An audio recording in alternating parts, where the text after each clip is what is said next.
ගහක කොළයක් කියන්නේ නිකම් කොළයක් නෙවෙයි.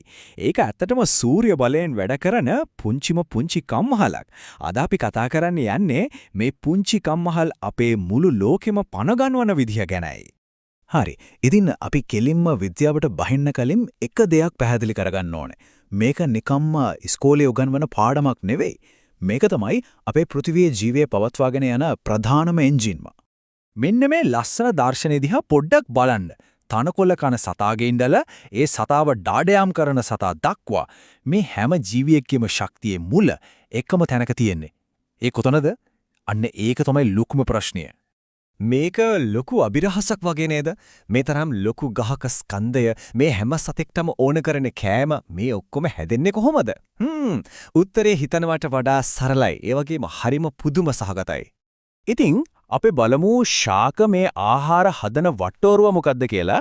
මේකට අවශ්‍ය මූලිකම අමුද්‍රව්‍ය ටික මොනවද කියලායි අපි දැන් බදන්න යන්නේ.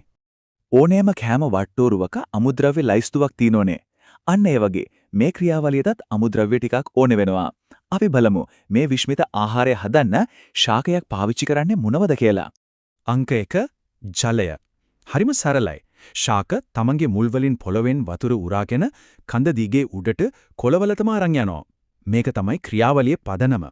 දෙවනි අමුද්‍රව්‍ය තමයි කාබන් ඩයොක්සයිඩ්. මේක අපිට වටේ තියෙන වාතයේම තියෙන වායුවක්. ශාක කොළවල තියෙන පුංචි සිදුරු ඒ කියන්නේ පූටිකා හරහා මේ වායුව ඇතුළට ගන්නවා. තුන්වෙනි සහ සමහර විට වැදගත්ම දේ ආලෝක ශක්තිය. මේ මුළු ක්‍රියාවලියටම බලය දෙන්නේ ඉරෙන් එන එළිය. ඒකයි මං කිව්වේ මේක හරියට සූර්ය බලයෙන් වැඩ කරන කම්මහලක් වගේ කියලා. හරි. දැන් අපිට අමුද්‍රව්‍ය ටික තියෙනවා. එහෙනම් මේ ඔක්කොම එකතු කරලා උයන කුස්සිය තියන්නේ කොහෙද? අපි දැන් යන්නේ එතනට.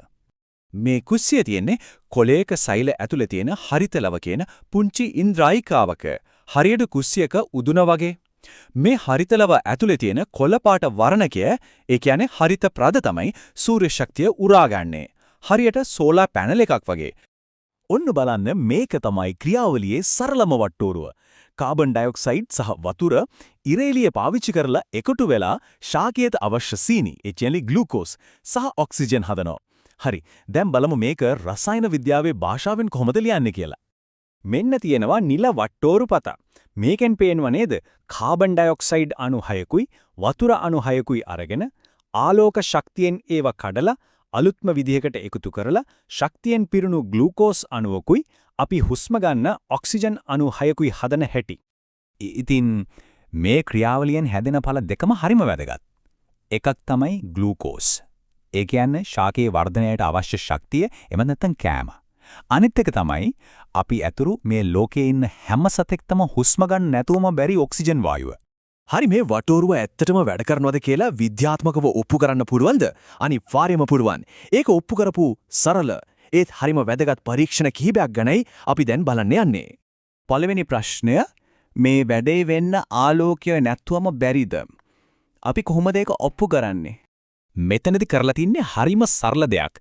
කොළයක එක කොටසක් කළු කඩදාසියකින් වහලා තියෙනවා.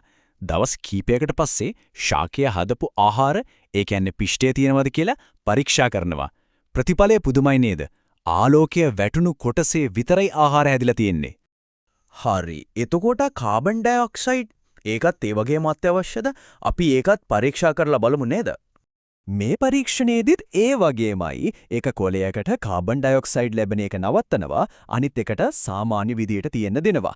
ප්‍රතිඵලය පැහැදිලි. කාබන් ඩයොක්සයිඩ් නැතුව ආහාර හදන්න බෑ. ඒ කියන්නේ ඒකත් මේ වට්ටෝරුවෙන් නැතුවම බැරි අමුද්‍රව්‍යයක්. ඉතින් මේ සරල පරීක්ෂණ වලින් හරිම වැදගත් දෙයක් ඔප්පු වෙනවා. ප්‍රභා සංශ්ලේෂණය වෙන්න නම් ආලෝකය, කාබන් ඩයොක්සයිඩ් සහ ජලය කියන අමුද්‍රව්‍ය තුනම ඕනෙමයි. එකක් හරි නැති වුණොත් මුළු ක්‍රියාවලියම නතර වෙනවා. හරි. දැන් අපි මේ පොඩි ක්‍රියාවලියේ දැවැන්ත ගෝලීය බලපෑම ගැන කතා කරමු.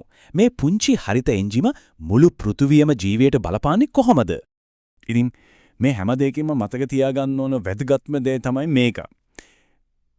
ශාක, ඉරේලියයි, වාතයයි, වතුරයි කියන හරිම සරල දේවල් අරගෙන Tamanට අවශ්‍ය ශක්තියත් අපි හැමෝටම හුස්ම ගන්න අවශ්‍ය ඔක්සිජනුත් හදනවා. ඇත්තටම අපි ගන්න හැම හුස්මක්ම මේ විශ්මිත ක්‍රියාවලියට ණයගෙති. අවසාන වශයෙන් මේ ගැන පොඩ්ඩක් හිතන්න. අපි තාක්ෂණය දියුණු කරලා සූර්ය බලය පාවිච්චි කරන්න අදටත් කොච්චර මහන්සි වෙනවද? ඒත් ශාක මීට අවුරුදු බිලියන ගානකට කලින් මේ ප්‍රශ්නේ විසඳලා ඉවරයි. සමහර විට අපේ අනාගතයේ ලොකුම ප්‍රශ්නවලට උත්තර මේ පුංචි කොලයක් ඇතුලේ හැංගිලා ඇති. මම හිතනවා දුවලා පුතාලට මේ පාඩම හොඳින් තේරෙන්නේ නැති කියලා. මගේ තියෙන අඩුපාඩුත් පහලින් කමෙන්ට් කරන ගමන්ම රතු පාට බෙල් අයිකන් එකත් ක්ලික් කරගෙන යන්න. එතෙන් අපි ඊළඟ පාඩමෙන් හම්බෙමු.